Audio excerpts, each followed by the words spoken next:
नमस्कार, मैं आशीष गुप्ता आपका एक बार फिर से स्वागत करता हूं हमारे टॉक फॉर चैलेंज में। और सभी मुझसे अक्सर पूछते रहते हैं कि टॉक फॉर चेंज चैलेंज है क्या। तो मैं सभी को बताना चाहूँगा, टॉक फॉर चैलेंज में हम एक संवाद की संस्कृति की स्थापना करने जा रहे हैं। हम इसमें चाहते हैं कि संवाद की जो संस्कृति है वो स्थापित हो, जिससे कि हम अपनी बात बेबाकी से जनता के सामने रख सकें, जन जन तक पहुँचा सकें और जन जागरण कर सकें। तो आज मेरे साथ मौजूद हैं हमारे पुराने स्वच्छताग्रही जो कि काफ़ी अनुभवी हैं और हमारे युवाओं के लिए काफ़ी प्रेरणा स्रोत भी हैं, उनके लिए काफ़ी प्रेरणादायी रहते हैं हमेशा। तो दीप्तांशु शर्मा जी, आपका बहुत बहुत स्वागत है आज के हमारे टॉक फॉर चेंज चैलेंज में। गुप्ता जी, बहुत बहुत धन्यवाद आपका। तो मैं चाहूँगा सर, आप हमारे युवाओं को और जो हमें देख पा रहे हैं इस समय, आप उन्हें अपने अभी तक के जो स्वच्छतागृह से आपका जुड़ा हुआ जो अनुभव है और आपका अभी तक का सफ़र कैसा रहा।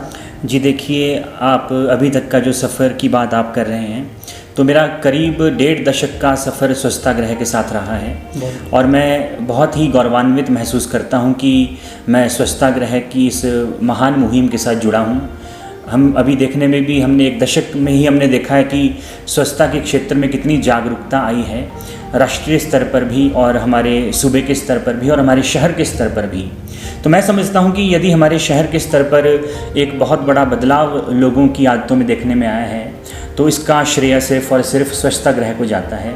क्योंकि करीब 1 दशक जो मेरा अभी तक का सफ़र स्वच्छतागृह के साथ रहा है, उसी दौर में स्वच्छतागृह जो है लोगों के घर घर तक पहुंचा है और जो एक महान विचार जो स्वच्छता का है, स्वच्छता का जो सही अर्थ है, वो लोगों ने समझा है। वो हमारे जो संस्थापक श्री सत्यानंद जी हैं, उन्हीं की ही बदौलत है, जो उनका ब्रेन चाइल्ड है स्वच्छतागृह। लोगों को स्वच्छता का जो मतलब, असली मतलब है, वो बताने में उन्होंने अपना बहुत ही समय लगाया है और बहुत तपस्या की है। तो इसके लिए हमारे संस्थापक श्री सत्यानंद जी भी बहुत बहुत बधाई के पात्र हैं। दीप्तांशु जी, मैं जानना चाहूँगा कि जिस प्रकार से ये एक जो ऐसा मुद्दा है सफाई का, तो इसमें कई बार जो है हम अपनी बात को दूसरे तक पहुंचाने में असक्षम रहते हैं। मतलब उसे वो बात उस तरह से वो समझ नहीं पाता है जिस तरह से हम उसे कहना चाह रहे हैं। तो उसमें क्या संवाद की जो शैली, जिसे हम कम्युनिकेशन स्किल्स भी कहते हैं, उसका कितना रोल रहेगा, कितनी उसकी भूमिका रहेगी? सबसे अहम रोल जो हमारे संवाद की शैली की रहती है जी, जब हम किसी भी विचार को दूसरे व्यक्ति तक पहुंचाने का प्रयत्न करते हैं, तो हमारी संवाद की शैली क्या है।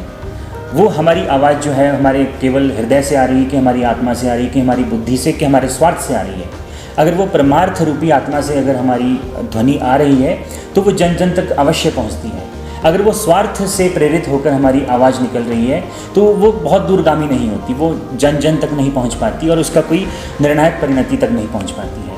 तो यदि हमारी आत्मा से कोई भी अच्छा विचार आए, तो वो तय है कि वो पूरे संसार में व्याप्त होगा और उसके साथ जो परमात्मा का जो बल है वो भी उसे मिलेगा। तो मेरा यही मानना है कि हमारा जो संवाद की शैली है वो बिल्कुल स्वाभाविक रहनी चाहिए, बिल्कुल साधारण रहनी चाहिए, उसमें कोई बनावट नहीं होनी चाहिए। तो हम अपने जो विचार हैं दूसरे तक पहुंचाने में बहुत ही सफल। बहुत सही कहा सर आपने। लेकिन इसमें वही मैं बात, जो आपको संवाद की बात कर रहे थे, तो अक्सर कई लोग स्वच्छतागृह को एक आंदोलन के रूप में लेते हैं। तो आंदोलन का अक्सर लोगों के जो दिमाग पर असर पड़ता है, जो उनके दिल पर एक उसकी जो छाप छूटती है, वो एक अक्सर विद्रोह के तौर पर छूटती है। तो मैं चाहूँगा कि आप इस पर भी कुछ प्रकाश डालें कि वो, ताकि हमारे स्वच्छतागृह को कुछ सही तरीके से समझ पाएं। जो स्वच्छतागृह की मुहिम है वो बिल्कुल आंदोलन के स्तर पर ही हमने चलाई है, पर इस आंदोलन में विद्रोह नहीं है गुप्ता जी। इसमें केवल और केवल संवाद है और बिल्कुल भी विवाद नहीं है, केवल संवाद है, विद्रोह नहीं है, केवल आग्रह है। तो हम केवल लोगों से आग्रह करते हैं, विद्रोह नहीं करते हैं, विरोध नहीं किसी का करते हैं। सभी राजनीतिक पार्टियों का हम, उनके अच्छे विचारों का हम अनुकरण करते हैं और उसकी सराहना भी करते हैं, लेकिन जो सामाजिक बुराइयां हैं उसके खिलाफ हम आवाज़ उठाते हैं। और यही वास्तव में स्वच्छतागृह भी है। स्वच्छतागृह का अर्थ केवल और केवल हमारे समाज में, हमारे शहरों की गलियों में, गाँवों की गलियों में व्याप्त गंदगी ही नहीं है।